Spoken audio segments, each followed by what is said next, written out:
சங்கீதம் 143.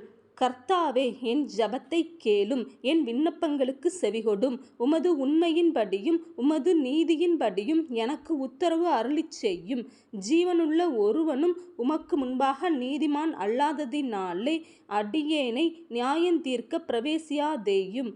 சத்துரு என் ஆத்துமாவைத் தொடர்ந்து என் பிராணனை தரையோடே நசுக்கி வெகுகாலத்துக்கு முன் மரித்தவர்கள் போல் என்னை இருளில் இருக்க பண்ணுகிறான். என் ஆவி என்னில் தியங்குகிறது, என் இருதயம் எனக்குள் சோர்ந்து போகிறது.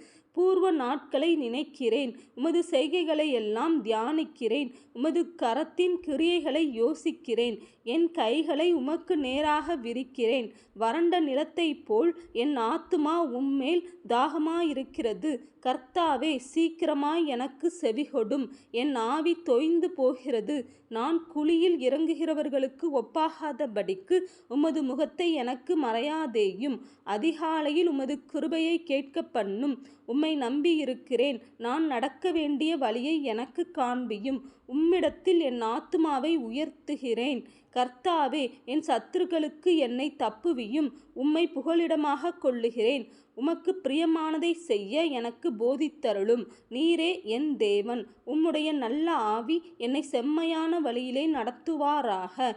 கர்த்தாவே, உம்முடைய நாமத்தின் நிமித்தம் என்னை உயிர்ப்பியும். உம்முடைய நீதியின்படி என் ஆத்துமாவை இடுக்கத்திற்கு நீங்களாக்கிவிடும். உம்முடைய கிருபையின்படி என் சத்துருக்களை அழித்து என் ஆத்துமாவை ஒடுக்குகிற யாவரையும் சங்காரம் பண்ணும். நான் உமது அடியேன்.